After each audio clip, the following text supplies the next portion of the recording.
ইমানের পথে অবিচল থেকে আমার মরণ যেন হয়। জোর বলেন আমিন।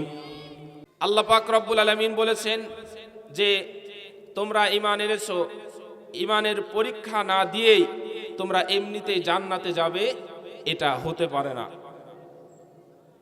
ক্লাস 1-এ যে ছাত্র পড়ে সেই ছাত্র যদি মাস্টার্স পর্যন্ত যেতে চায় তাহলে অবশ্যই তাকে পরীক্ষা দিয়ে মাস্টার্স পর্যন্ত যেতে হবে, ঠিক কিনা? নাকি অটো পাস হবে? অটো পাসের কোনো সিস্টেম আছে? অটো পাসের কোনো সিস্টেম নেই। 1 থেকে মাস্টার্স পর্যন্ত পরীক্ষা দিয়েই তাকে উত্তীর্ণ হয়েই মাস্টার্স পর্যন্ত যেতে হবে। ঠিক তেমনিভাবে ক্লাস 1-এ কেউ যদি ঈমানের ক্লাসে ভর্তি হয় তাকে পদে পদে পরীক্ষা আল্লাহ পাক নেবেন। এই ঈমানের পরীক্ষা কে সত্যবাদী আর কে মিথ্যাবাদী আল্লাহ পাক এটা দেখতে চান। ওয়ানাবলুকুম বিশাররি ওয়াল খায়রি ফিতনা। আল্লাহ পাক বান্দাকে দেওয়ার মাধ্যমে, নিয়ামত দান করার মাধ্যমে এবং নিয়ামতকে ছিনিয়ে নেওয়ার মাধ্যমে পরীক্ষা করেন। আল্লাহ পাক রব্বুল আলামিন মুসলমানদেরকে, ঈমানদারদেরকে প্রতিটা মুহূর্তে পরীক্ষা করেন। সেই পরীক্ষায় যার ঈমান যত বেশি পাকাপোক্ত আল্লাহ পাক রব্বুল আলামিন তাকে তত বেশি সম্মানিত করেন এবং তত বড় পরীক্ষা করেন। নবীজির কাছে জিজ্ঞাসা করা হলো, আইয়ুন নাসি আশাদ্দু বালাআন, এই পৃথিবীতে সবচেয়ে বেশি পরীক্ষার সম্মুখীন কারা হয়েছে? নবীজি বললেন, আল আম্বিয়া। আবার জিজ্ঞাসা করা হলো, এরপরে কারা বেশি পরীক্ষা দিয়েছেন? যে নবীগণের ঈমানের কাছাকাছি যাদের ঈমান, আল্লাহ পাক তাদেরকে পরীক্ষা নিয়েছেন। অর্থাৎ যার ঈমান যত বেশি পাকাপোক্ত তার ঈমানের তত বেশি পরীক্ষা। বাংলাদেশে আপনারা দেখেছেন এই যে গুম তদন্ত কমিশন রিপোর্ট দিয়েছে, গুম করে মানুষকে হত্যা করেছে, হত্যার বিভিন্ন বিবরণ দিয়েছে, কাউকে হত্যা করেছে খাবার না দিয়ে, এমনকি নির্যাতন করা হয়েছে, কারেন্টের শর্ট দেওয়া হয়েছে, ঘুরানো হয়েছে, এরপরে স্ট্যাম্প, এরপরে বিভিন্ন ধরনের লাঠি দিয়ে আঘাত করা হয়েছে, এমনকি ব্রিজের দুই পাশে রাস্তা ব্লক করে মাঝখান থেকে গুলি করে তাকে হত্যা করা হয়েছে। এভাবে করে অসংখ্য মানুষকে গুম করা হয়েছে, নির্যাতন করা হয়েছে। এখন যারা গুমের শিকার হয়েছে, কেউ দেশের জন্য, কেউ ইসলামের জন্য, কেউ ইসলামের জন্য, কেউ দেশের জন্য, ইসলামের জন্য যারা জীবন দিয়েছে তারা ঈমানের পরীক্ষা দিয়েছে। জোরে বলেন ঠিক কিনা? আল্লাহ পাক এর জন্য বলেছেন, আহাসিবান নাসু আইয়ুতরাকু আইয়াকুলু আমান্না ওয়া হুম লা ইফতানুন। জোরে বলেন আল্লাহু আকবার। মানুষ কি ধারণা করেছে যে ঈমান এনেছে তাকে এমনিতেই ছেড়ে দেওয়া হবে না? তাকে এমনিতেই ছেড়ে দেওয়া হবে না, অবশ্যই তাকে পরীক্ষা করা হবে। পরীক্ষায় যারা উত্তীর্ণ হবে তাদের জন্য জান্নাত, আর যারা পরীক্ষায় উত্তীর্ণ হবে না তাদের জন্য জান্নাত নয়। সাহাবায়ে কেরামের উপরে অত্যাচার হয়েছে। হযরত বিলাল হাবশী রাদিয়াল্লাহু তাআলা আনহুকে উত্তপ্ত বালির উপরে শুয়ে রেখে বুকের উপরে পাথর চাপা দিয়ে রাখা হয়েছে। এরপরে বলা হয়েছে আল্লাহ বলতে কেউ নেই। এই যে দেবদেবী যা দেখছো, মূর্তিগুলো দেখছো, এগুলোই ইলাহ, এগুলোই আল্লাহ। হযরতে বিলাল হাবশী তিনি বলেছেন, আহাদ আহাদ, একমাত্র মহান আল্লাহ, তিনি আমার রব, এই পৃথিবীর আর কেউ রব হতে পারে না। আমার রব হলেন আল্লাহ, তিনি এক, অদ্বিতীয়, তিনি ছাড়া কোনো ইলাহ নেই। হযরতে খাব্বাব রাদিয়াল্লাহু তাআলা আনহু তিনি এত নির্যাতিত হয়েছেন, মুসলমান হওয়ার পরে কাফেররা যখন জানতে পারল তিনি কর্মকার ছিলেন, তার পিঠের মধ্যে এরকম গর্ত ছিল, তাকে জিজ্ঞাসা করা হয়েছিল যে আপনার এই পিঠের মধ্যে এরকম গর্ত কেন?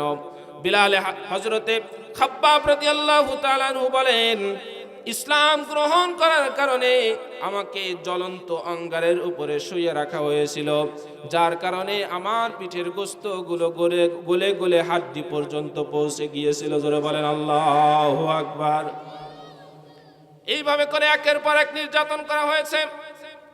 আমরা আল্লাহর কাছে দোয়া করছি, যেই ঈমানের পথে তারা শহীদ হয়েছে আল্লাহ যেন আমাদেরকেও শামিল করে নেন। জোরে বলেন আমিন।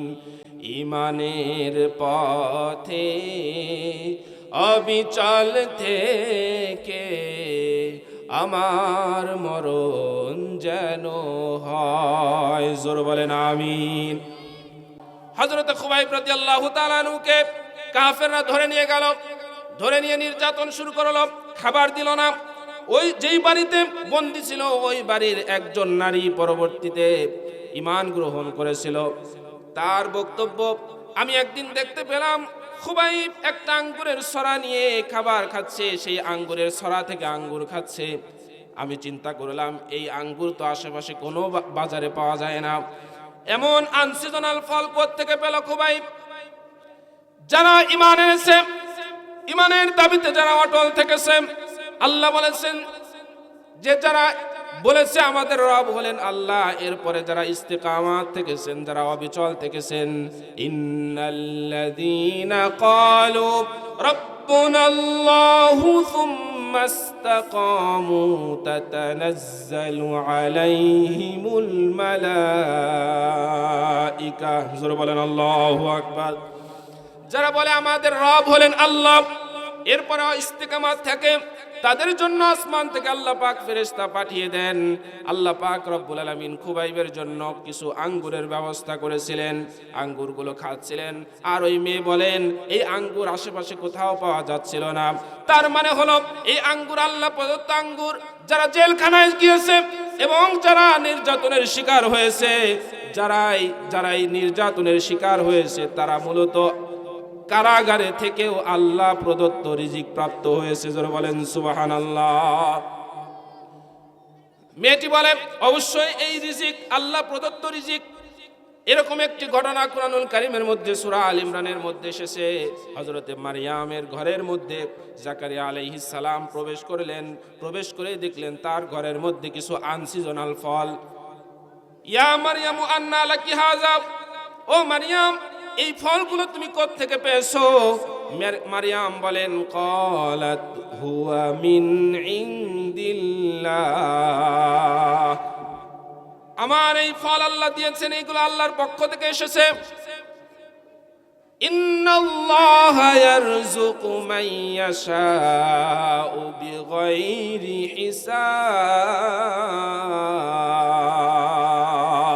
জোরে বলেন আল্লাহু আকবার। হযরতে মারইয়াম বললেন আল্লাহ পাক রব্বুল আলামিন মানুষকে কল্পনাতীত রিজিক দান করেন। যদি ঈমানের পথে অবিচল থাকতে পারেন, যদি ঈমানের পরীক্ষায় উত্তীর্ণ হতে পারেন, অবশ্যই আল্লাহ পাক এমন রিজিক দান করবেন যা আপনার কল্পনায় ছিল না। হযরতে খুবাইব রাদিয়াল্লাহু তাআলা আনহু পরীক্ষায় উত্তীর্ণ হয়েছিলেন। তাকে যখন শহীদ করা হবে, তাকে যখন শুলিতে চড়ানো হবে, তাকে বলা হলো তোমার সর্বশেষ ইচ্ছা কি?